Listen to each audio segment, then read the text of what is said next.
Yo, assalamualaikum warahmatullahi wabarakatuh. Selamat sore buat teman-teman semuanya, khususnya yang sudah ada di YouTube Solusi Hutang MB. Proses hukum dan penjara gitu loh. Setiap kali telat bayar dan galbay dipinjol. Berulang kali saya menjelaskan sama teman-teman semuanya, hal itu tidak ada. Dan itu juga tidak akan mungkin terjadi sama diri Anda. Terus kenapa debt collector selalu menggunakan hal-hal itu, Bang? Namanya juga penagih hutang, namanya juga debt collector. Itulah terkadang saya sangat disayangkan ya. Harusnya debt collector pinjol ini yang selalu mengancam-ngancam, yang selalu menekan itu, harusnya kan belajar lagi kayak dari debt collector leasing, dari debt collector bank. Itu kan mereka lebih tahu bagaimana caranya menaklukkan situasi. Tapi debt collector pinjol, mereka hanya dituntun untuk memberikan ancaman dan tekanan. Itu pun mereka lakukan ke nasabah itu melalui via WhatsApp, telepon, dan email. Ya, ketika mereka hadir ke lapangan, hal-hal seperti itu sudah tidak bermunculan lagi gitu loh. Kecuali memang nasabahnya sendiri yang membuka hal itu untuk dia diberikan tekanan oleh ini. Buat teman-teman semuanya, Anda yang ada di YouTube Solusi Hutang MB, pasti Anda mencari kan solusi yang paling tepat apa sebenarnya ketika kita telat bayar di pinjaman online. Telat bayar di pinjaman online itu saya berulang kali menyampaikan buat teman-teman semuanya, resikonya cuma BI checking. Ya, pinjol tidak puas dengan hal itu. Ya kan OJK cuma meminta ketika ada nasabah yang tidak mampu membayar, tidak mampu membalikkan dana, setelah 90 hari pinjol wajib menyerahkan data kepada otoritas jasa keuangan untuk ditindaklanjuti. Ya, ditindaklanjuti ini apa? Dimasukkan ke dalam fintech data center, dimasukkan ke dalam slip. Ya, cuman ini, dan pinjol tidak puas kalau hanya itu yang diberikan kepada Anda. Tujuan pinjol terserah, mau nama Anda hancur terserah. Bagaimana juga usaha Anda ikut hancur juga. Ya, makanya dihadapkanlah Anda dengan debt collector yang bisa di-request oleh pemilik pinjol. Pemilik pinjol akan merequest bagaimanapun caranya uang yang telah dipinjam ini bisa kembali. Ya, mau itu diberlakukan ancaman 372, 378, penipuan dan penggelapan, sampai dibilangin maling uang perusahaan, melarikan uang perusahaan, penggelapan uang perusahaan, berbagai macam versi lainnya. Tapi terkadang kita sebagai debitur begitu gampang mempercayai ucapan-ucapan yang dilontarkan oleh debt collector. Harusnya kan kita pakai juga logika kita. Ini menyangkut kehidupan kita buat kedepannya. Kalau kita hanya menelan ini mentah, tanpa kita pahami dulu, tanpa kita pelajari dulu, ini nggak bisa, ini berdampak buruk sama teman-teman semuanya. Makanya setiap hari, selain kapan DC datang ke rumah, Anda selalu bertanya, apakah kita akan dipenjara? Apakah kita akan dipidana? Ya, saya selalu menyampaikan sama teman-teman semuanya, coba pakai logikanya. Kalau semua orang yang tidak mampu bayar hutang itu di penjara, Anda tahu nggak betapa fullnya penjara atau kantor polisi hari ini? Ya, berapa penuhnya lapas lembaga pemasyarakatan yang ada? Ya, mengingat orang yang berhutang di Indonesia ini, ya, jangan kita bilang hutang pinjol aja, semua hutang.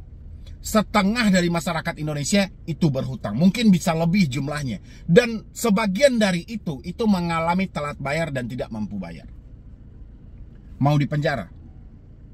Gak akan mungkin. Itu kadang teman-teman itu logikanya gak nyambung. Anda selalu, nanti saya bikinin judul ini, saya bilangin, Anda diancam pidana dan penjara. Atau saya bilangin, yang kalau pinjol, penjara atau pidana menanti. Pada ribut di kolom komentar, Bang menakut-nakuti, Bang gak konsisten, ini macam-macam. Padahal dia tidak menengok dulu videonya seperti apa gitu loh.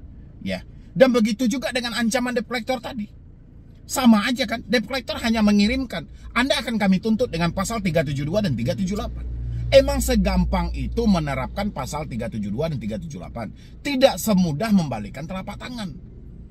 Ya, tapi karena Anda tidak memahami, Anda tidak mencerna dengan lengkap, akhirnya Anda hanya mengambil penggalan. Begitu juga dengan video saya. Karena saya membuat judul, karena saya membuat thumbnail, ya, habis itu Anda ketakutan, nanti bilang, judulnya ngeri Bang, thumbnailnya luar biasa Bang, dan segala macam gitu loh. Ya, padahal dia tidak menonton sampai habis. Ya, jadi buat teman-teman semuanya, Saya paham ketakutan Anda itu, saya paham banget. Saya mengerti banget ya, banyak sedikitnya saya merasakan dan saya mengalami seperti Anda juga. Ketakutan pasti, kecemasan pasti, bingung karena uang tidak ada pasti. Tapi jangan sampai berdampak untuk ke masa depan kita. Masa depan kita masih panjang. Masalah hidup kita belum berhenti sampai di sini. Ya, belum berakhir sampai di sini, masih panjang perjalanan hidup yang harus kita lalui setelah ini. Makanya saya bilangin, badai itu pasti berlalu, tapi nantikan topan yang akan datang. Ya. Jadi kalau Anda hanya sibuk dengan satu masalah ini, bagaimana dengan masalah hidup yang lainnya? Apakah hanya diabaikan atau kayak mana gitu loh? Ya, jadi coba dari teman-teman semuanya, coba dipikirkan lagi, coba didaur ulang lagi, coba ditelaah lagi dengan benar ucapan-ucapan dari debt collector itu tentang pasal pidana, ancaman di penjara, Anda akan dikurung, Anda akan dituntut dengan segala, nggak ada gitu loh. Yang jelas-jelas pinjol diarahkan ke perdata, One Prestasi dibolehkan oleh OJK. Ya, setelah 90 hari pinjol bisa bekerja sama dengan pihak lawyer untuk menjatuhkan ke One Prestasi atau memproses ke jalur hukum perdata, itu pun tidak dilakukan. Ya, itu tidak dilakukan. Jangankan pidana, perdata aja yang dibolehkan dan real mereka bisa memproses Anda ke jalur perdata, itu aja tidak dilakukan. Kenapa? Karena bagi mereka proses di pengadilan itu terlalu ribet, prosedurnya terlalu panjang, waktunya terlalu lama, uangnya terlalu banyak. Makanya diambillah jalur pintas, jalur evakuasi. Apa jalur evakuasinya? Bekerja samalah dengan pihak ketiga. Ya, itulah debt collector yang selalu datang ke rumah Anda, FC yang selalu Anda takutkan, DC lapangan yang selalu Anda pertanyakan. Ini udah pilihan pinjol. Mereka nggak memilih menjatuhkan Anda ke One Prestasi, ya, ke proses jalur hukum. Mereka tetap aja melanjutkan penagihan ini dan mereka menitipkan pesan sama FC atau DC lapangan mereka, seperti apapun yang penting ambil. Ya, jadi buat teman-teman semuanya, dari itu saya berpesan sama Anda melalui video. Saya mohon dan saya berharap banget teman-teman semuanya, please pakai lagi lah logikanya. Saya bilang, ancaman penjara, ancaman jalur hukum, ancaman DC datang ke rumah, ancaman mau mengambil barang-barang, ancaman, pokoknya semua ancaman yang dilontarkan debt collector itu hanya melalui WA, telepon dan SMS. Ketika DC sudah berkunjung ke rumah, semua ancaman yang mereka sampaikan itu sudah tidak mereka pakai lagi. Bahkan debt collector yang hadir ke rumah aja terkadang ada pun ID card itu hanya foto di telepon. Dan terkadang mereka hanya nunjukin ini foto ID card saya, tapi tidak dilengkapi dengan fotonya. Ya, habis itu mereka juga tidak mempunyai surat kuasa, tidak mempunyai sertifikat profesi penagihan. Jadi ganasnya debt collector itu hanya ada di dunia online. Ya, ada penghubungnya itu ketika kita tidak bisa bertemu, jarak jauh, ada penghubungnya. Jadi kita itu di WA, di telepon, di SMS. Ya, melalui inilah mereka melakukan penekanan semuanya terhadap diri Anda gitu loh. Makanya saya bilangin dari dulu-dulu, satu-satunya lawan pinjaman online adalah offline. Ya, kita minta semuanya untuk datang ke rumah. Sekarang bagaimana teman-teman meminta debt collector untuk datang ke rumah, sementara diri Anda aja ketakutan, Anda aja kecemasan. Debt collector ngomong, siapkan dananya, kami akan bawa bukti lunas, kami akan bawa bukti blacklist, kami akan bawa fotokopi selfie, KTP dan segala macam. Itu aja udah ketakutan. Gimana caranya Anda menantang debt collector untuk datang ke rumah biar perkara ini selesai? Ya, yang ada bisa mati berdiri Anda kalau seperti itu. Ya, harusnya lawan dari pinjol ini, pinjaman online ini, satu-satunya lawan yang bisa mengalahkan mereka adalah offline.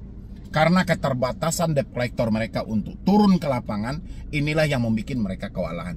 Tapi selagi Anda pertahankan nomor-nomor handphone Anda, masih bisa ditagih via online, ya, melalui telepon, WhatsApp, email, pinjol akan tetap jaya ada dalam hidup Anda dan menghancurkan segala kehidupan Anda buat ke depannya.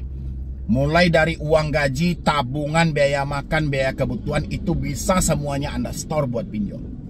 Anda apalagi meratapi nasib, menyesali kehidupan. Ya, kenapa bisa seperti ini? Kenapa bisa seperti ini? Satu-satunya yang bisa memulihkan hidup Anda kembali, diri Anda. Selagi Anda tidak berpikir kejam, selagi Anda bisa berpikir optimis untuk pemikiran Anda buat ke depannya, insya Allah. Tapi kalau pemikiran Anda tidak baik-baik saja, apapun tidak aman dalam hidup Anda. Ya, makanya Anda selalu sibuk kan? Bang, galbay ini aman nggak? Bang, galbay ini aman nggak? Galbay ini aman nggak? Tidak akan mungkin aman kalau pertanyaan aman itu masih ada dalam pemikiran. Ya, aman atau tidak itu tergantung pemikiran kita. Kalau pemikiran kita menyampaikan itu tidak aman, ya tidak aman. Kalau pemikiran kita menyampaikan itu aman-aman saja, ya aman-aman saja. Ya, terus Anda bilang, bang, saya WA-nya nggak mungkin saya matiin, telepon nggak mungkin saya ganti nomornya, email juga seperti itu, tapi tidak pernah saya lihat. Terus fungsinya apa? Fungsi handphone itu apa gitu loh? Setiap ada WA ada notifnya. Setiap telepon ada notifnya, email ada notifnya. Mau seberapa lama Anda kuat tidak melihat ini semuanya? Akan ada masanya Anda akan masuk ke dalam aplikasi itu. Aplikasi WhatsApp. Pasti akan ketengok. Kalau sudah dilihat, apa yang terjadi?